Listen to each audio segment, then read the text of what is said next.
Pues vamos a redondear esta mesa con... vamos a compartir pantalla. ¿Usted no puede iniciar la función de compartir pantalla, por favor, Ángel? Si me puedes dar permiso para poder compartir pantalla. Me voy yo, José Luis, perdón. Vale. Perfecto. Me voy yo, perdón. Vale, ya sí, ya está, correcto.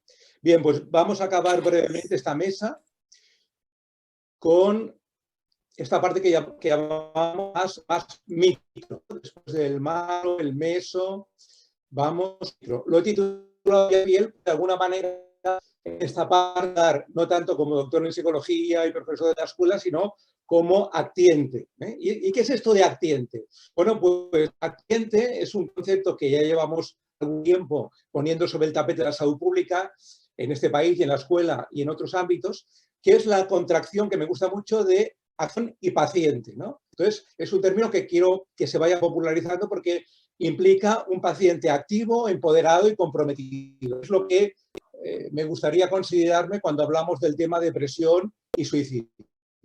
Vamos pues a centrarnos en esta idea final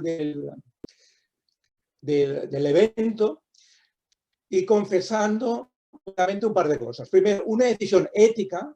Cada vez hablamos más también, hoy lo profundizaré un poquito, de salud ética, la dimensión ética de la salud. Una decisión ética me salvó la vida en el 2009.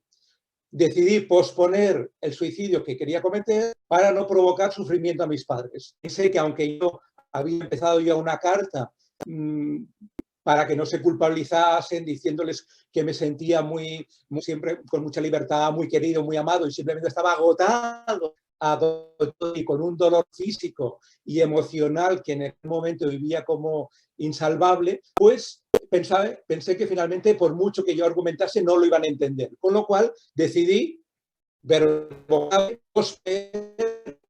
y me dije a mí mismo, mientras estén vivos, no lo voy a hacer.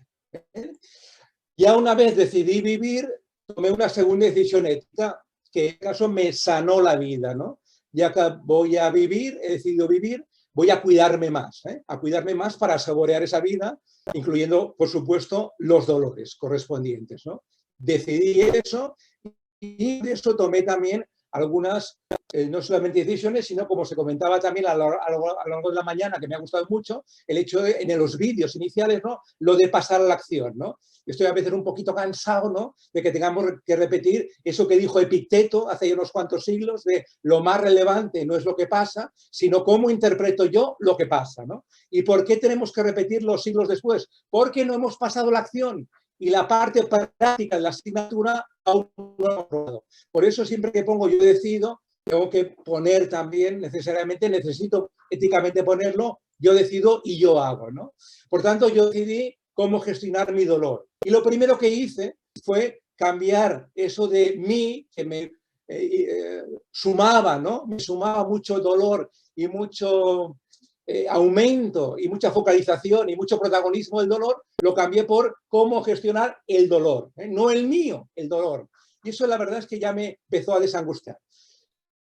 Estas que voy a comentar aquí, ¿qué mejoras en mi vida? Digo, los comento porque esto va a tener relevancia en lo que hice cuando mis padres, ahora durante la pandemia, murieron los dos. Yo me encontré con esa frase, con ese compromiso conmigo mismo que yo había hecho. Mientras mis padres sigan vivos, no me voy a suicidar. Mis padres murieron los dos el año pasado durante la pandemia y me encontré con ese compromiso. Entonces, estoy vivo aquí, por tanto, estoy hablando de seguir vivo. Y estas decisiones que tomé para mejorar, ¿no?, mi calidad de vida al haber decidido vivir, pues explican probablemente que esta década y un pelín más ha sido con dolores incluidos, con pandemia incluidos, quizá de las más maravillosas y fantásticas y felices de mi vida, ¿no? Bueno, decidí hacer más ejercicio físico, cuidar más alimentación, que era claramente mejorable. Especialmente, creo que tuvo mucha relevancia que estamos con tantos psicólogos clínicos en el foro, seguramente ellos esto les servirá también, lo entenderán y será confirmación de muchos de sus trabajos, ¿no? Que precisamente lo que más creo que ayudó a intentar salir de ese agujero fue el trabajo emocional, ¿no? me trabajé mucho el ego, ¿no? Hay una frase en un libro que luego os comentaré donde digo, es un poco llamativo, pero bueno, en un momento determinado lo pensé así, decidí matar mi ego en lugar de matarme a mí, ¿no? Porque me di cuenta que tenía un ego muy, muy gordo, muy grande, que me había hecho al final esclavo de ese ego, de la opinión del entorno, etcétera, etcétera. Luego, mayor coherencia, lo que decimos, entre lo que digo y lo que hago, entre lo que pienso y lo que realizo, lo que paso a la práctica, ¿no? Luego, un instrumento que luego comentaré, que es la tabla de gimnasia emocional para gestionar mis miedos, mis dudas, mis ansiedades, ¿no? Algo que me fue muy bien es alejarme un poquito de la tóxica pregunta ¿por qué? Muy nuestra, ¿no? ¿Por qué me pasa a mí? ¿Por qué ahora? ¿Por qué?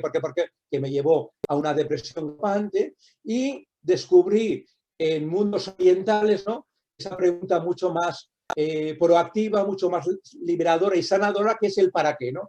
Este dolor lo tengo, ya me han dicho que es un dolor crónico que no va a desaparecer nunca, ¿para qué lo puedo utilizar, ¿no? Y en ese sentido, ese para qué me resultó especialmente sanador también.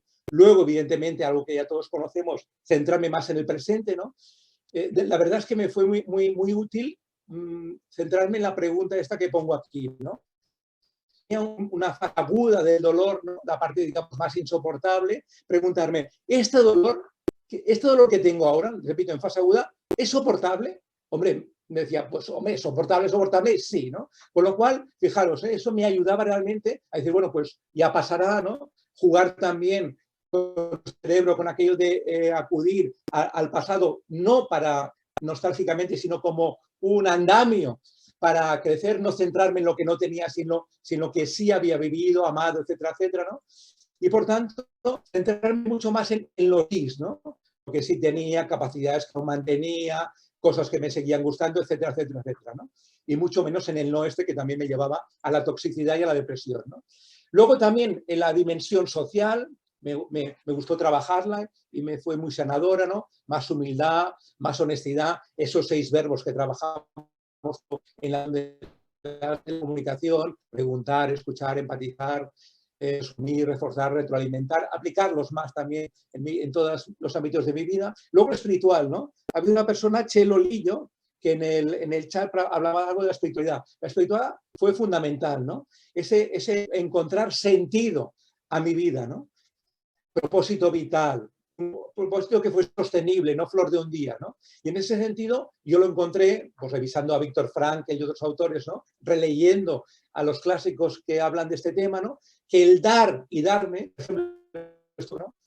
Dar mis competencias, mis habilidades, entregarlas a otras personas, intentar ayudar, pues daba sentido a mi vida, ¿no? Por eso cuando tengo que hacer un viaje muy largo, que me invitan a un sitio y me dicen, oye, muchísimas gracias por haber venido a dar esta conferencia, en este congreso, digo, bien, yo acepto y me encanta, gracias por este agradecimiento. Ahora, gracias a vosotros, porque estar hoy aquí, y no es en sentido figurado, sino que es real, estar aquí me da la vida, ¿no? Es parte del sentido del vida. Es fundamental también. Y luego está ética y estratégica que sumo en esta dimensión, que tiene que ver con esto que en las escuelas de negocios llaman el win-win, el ganar, que nuestro querido José Antonio Marina habla de la felicidad cuando dice la felicidad es la suma de mi bienestar y su bienestar, y que yo encontré también en unos textos clásicos como es la Biblia, ¿no? Cuando lees esto tan maravilloso que dice Mateo de amarás al prójimo como a ti mismo, ¿no? O sea, yo a veces les digo a los directivos cuando trabajo con ellos, ¿no? Que el famoso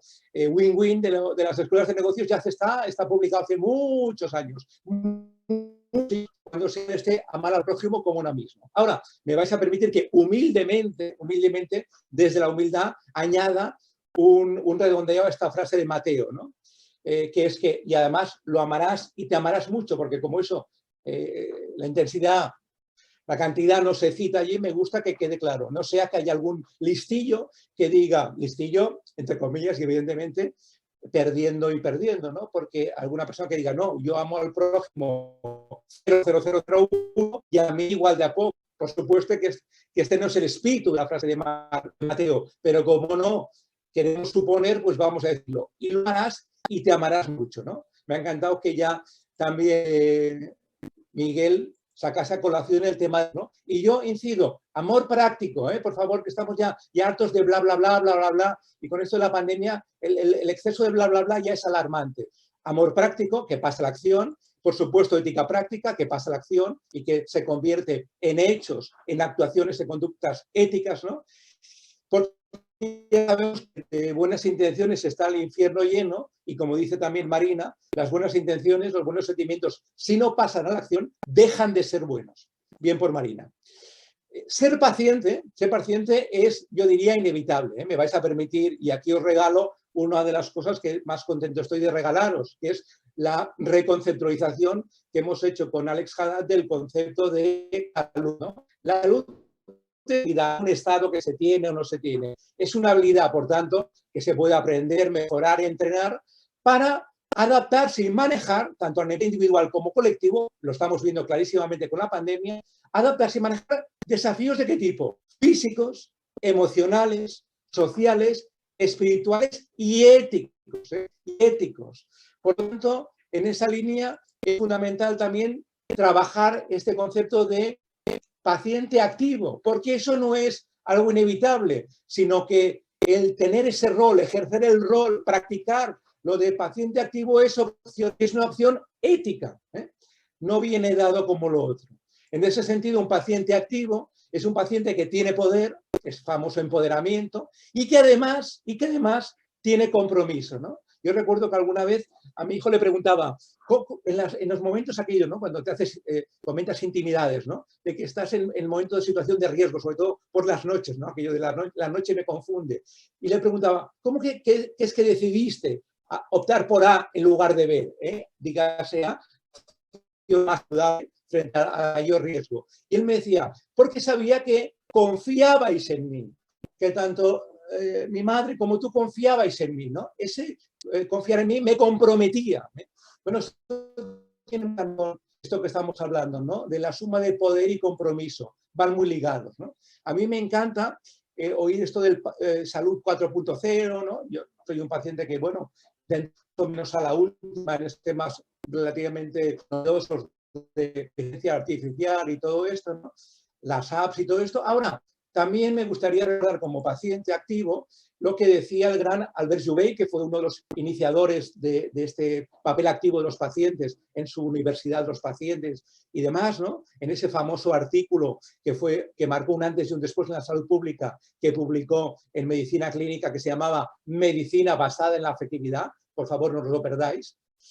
Donde dice, entre otras cosas maravillosas, que la mejor tecnología, repito, tecnología, sigue siendo la comunicación médico o profesional, diríamos, ¿no? Él dice médico-paciente, lo extendemos, profesional de la salud, profesionales sociosanitarios con el paciente, ¿no? Esa es la mejor, la tecnología, si me permitís, más punta, ¿eh? Por eso, en esa línea me encantó que este libro que publiqué, que va en la línea de decidir y de pasar la acción, prologase Albert Jouvet, ¿eh? Cuando estaba ya muy enfermo, se lo pedí y realmente tuvo la delicadeza de hacer un prólogo muy motivador para meterse en esta línea de tomar las decisiones, empoderarse, para también luego poder comprometerse más con la conducción de la propia salud, de la propia vida, ¿no? Bien, dicho esto, me gusta siempre recordar una frase de una persona muy relevante que estaba ingresada en un gran hospital, magnífico hospital de Estados Unidos con un cáncer terminal del cual ya no salió. Esta persona, que ahora veréis cómo se llama, solo pedía a los sanitarios que le atendían lo siguiente: que me conformaría con que el sanitario rumiase mi situación durante 5 minutos, con que me concediera todo su ser, esto que llamaríamos ahora atención plena, mindfulness, lo que queráis, una sola vez, con que estuviera unido a mí durante un momento, con que examinase mi alma, además de mi carne. Dice carne, ¿eh? No dice cuerpo, no es un error de traducción, dice carne. Pide que estemos atentos también al alma, ¿no? Los sanitarios estén atentos al alma, ¿no? Al redactor jefe del New York Times y que estaba ingresado por esa patología. En un libro maravilloso y además sintético, como me gustan a mí, poco más de 100 páginas, que se llama Ebrio de enfermedad y que os recomiendo muchísimo. Por eso me gusta también que Chelo Lillo haya preguntado el tema de la espiritualidad, porque no es por sorpresa que brollar, hablar del alma, y que una de las experiencias más apasionantes que yo he tenido en la Escuela de Salud Pública en los últimos años tiene que ver con la espiritualidad. En el año 2017 hicimos una jornada con un esperado para todos sobre salud espiritual, teoría y práctica, a partir del cual pusimos en marcha cursos, Mariola Bernal y yo mismo, cursos de promoción de la salud espiritual, con un subtítulo evidentemente revelador, de la evidencia científica a la práctica clínica, del cual llevamos hechas muchas ediciones y que después de tantas de la introductoria, pues nos hemos sentido obligados por parte de todos los alumnos que habían hecho las acciones previas de hacer este año una edición del nivel avanzado. Os lo digo porque el año que viene volveremos a hacer también ediciones. Estéis atentos y os apuntéis, porque realmente me parece fundamental este apartado de la espiritualidad ligado al sentido de la vida. En ese sentido, yo os puedo decir como paciente con dolor crónico que llevo más años peregrinando, ¿no? Peregrinando, llevé 10 años. Todo esto que pongo aquí, para que lo leáis ahora, porque he grabado, y además hay un artículo en Gaceta Sanitaria donde lo publiqué en 2010, que titulé así un poco provocadoramente Misterios de más de 10 años peregrinando. Y todo esto que son técnicas y profesionales a las cuales acudir, porque cuando a uno le duele, de esta forma vas donde sea. Me decían en Valencia, y es textual, en Valencia hay un tío que trabaja el dolor, me fui a Valencia, ¿no? Porque estaba desesperado. Bueno, en estos 10 años ha habido 11 profesionales, 11, que han conseguido que, como dicen ellos, me entregue, ¿no? Sin manía, sin condiciones, a su tratamiento. ¿Cuál es la variable? Pues que lo hemos trabajado con ellos ahora, desde Salud Pública. La variable es que estos profesionales se comunican conmigo, se relacionan conmigo desde su propia vulnerabilidad. Sin torres de marfil, sin cátedras académicas, sin corazas, sin egos, sin miedos, ¿no? De vulnerable a vulnerable. Construir juntos la acción. Y les digo, estoy eternamente agradecido por eso. Aquí están, no pongo el apellido, todos o muchos de ellos son conocidos en ámbitos del dolor y demás, ¿no? Para mis 11 magníficas. Ángela, Daniel, Simón, Leo, Eduardo, Rafa, Juana, Yolanda, Alicia, Ignacio y Salva, que me permitieron salir del agujero y encontrar un sentido también a mi tratamiento. Claro, cuando se habla de corazón roto, ¿no? Los corazones rotos vemos esta imagen y dicen, ¡ay, qué pena, qué dolor!, ¿no? Pero claro, fijaros, vamos a verlo desde otro punto de vista. Un corazón roto, no acorazado, no acorazado con metal, con plomo, ahí, es un corazón abierto. Esto me interesa mucho como paciente y como salubrista también, y como psicólogo salubrista, ¿no? Un corazón abierto. Eso que llamaba el gran Francesco Torralba, uno de los grandes iniciadores de la espiritualidad en este país, esas grietas, ¿no? Esas grietas que me permiten conectar con las grietas del otro, ¿no? Por eso, precisamente, me encantó durante la pandemia descubrir una técnica japonesa, que tiene este nombre impronunciable, en el cual, cuando se rompe una cerámica, en lugar de disimular, como solemos hacer aquí en Occidente, las grietas, no, las ponen aún más exuberantes, ¿no? Las realzan con oro, para hacer una suma preciosa, fortaleza, fragilidad y belleza. Me parece una metáfora de la vida maravillosa. Por eso la utilicé como portada en este libro que publiqué a raíz precisamente de la muerte de mis padres, ¿no? Cuando yo me encontré con que habrían muerto y que yo había pospuesto mi suicidio mientras ellos viviesen, dije, si precisamente ahora es cuando soy más feliz, repito, dolores incluidos, pandemias incluidas, pues me pareció maravilloso agradecerles que en el 2009 me volvieron a dar ellos la vida por segunda vez publicando este libro que habla precisamente del suicidio y que va dirigido tanto a los supervivientes como a las personas que como yo tenían ideaciones suicidas, como también a sanitarios que trabajan esta idea, que quieran trabajarla con pacientes, con adolescentes, con adultos, con personas mayores, también a educadores en todos los ámbitos formales e informales, y también a aquellas personas que durante la pandemia pues, han sufrido temas de soledad, miedos, angustias y demás, ¿no? Me parecía poco ético cobrar por ello y por eso todos los beneficios van para una ONG que trabaja temas que a mí me parecen muy relevantes en salud, ¿no? La idea de este libro es, fijaros, esta es muy interesante, que es lo que yo finalmente he conseguido, gracias a todos estos profesionales que me han ayudado y a ese trabajo que he hecho conmigo mismo cuando decidí vivir. Para gozar. Este libro es para gozar de una vida que es bella y a la vez imperfecta. Por eso lo de las grietas es clave, ¿no? que es apasionante y que muchas veces duele, ¿no? Como cantaba el gran Camarón, enamorado de la vida, aunque a veces duela. Bien, en la primera jornada que hicimos, que antes he citado, sobre el suicidio el año pasado, una de las frases que fue más impactante, la pronunció un psiquiatra, Antonio González, que había trabajado muchos años en Alcalá la Real, que es, como sabéis, es una zona donde se produce una cantidad muy destacada de suicidios por diversos motivos y, por tanto, una persona que conoce de primera línea el tema, ¿no? Y me acuerdo que fue muy llamativa esta frase que pronunció cuando inició su conferencia que abría la jornada, ¿no? A veces los fármacos son necesarios, nunca suficientes, ¿no?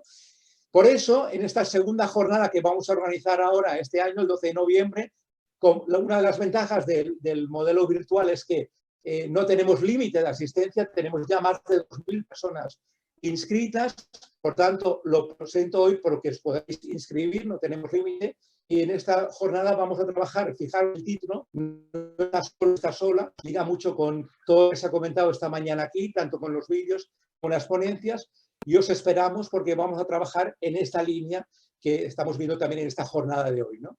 Acabo ya con una de las frases que más trabajo también con otras personas que son como yo, personas que sufren de dolor crónico, ¿no? Cuando me reúno con ellos, ningún dolor, sea físico, emocional, social, espiritual o ético, ningún dolor es una bendición. Lo que es una verdadera bendición es que yo decido qué hacer con ese dolor, qué papel darle, qué protagonismo darle, cómo trabajármelo, ¿no? Eso es una verdadera bendición, ¿no? Yo decido, yo hago. Por eso, aunque estamos casi en el día en cuestión, me gusta invitar también a otra jornada que, como la del suicidio, también es gratuita, que también va a ser con asistencia virtual, donde vamos a trabajar dolores físicos, dolores emocionales, dolores sociales, etcétera, etcétera. Aprovechando domingo 17 es el Día Mundial del Suicidio, el próximo viernes, hacemos esta jornada a la cual también estáis invitados. Gracias, ha sido un placer.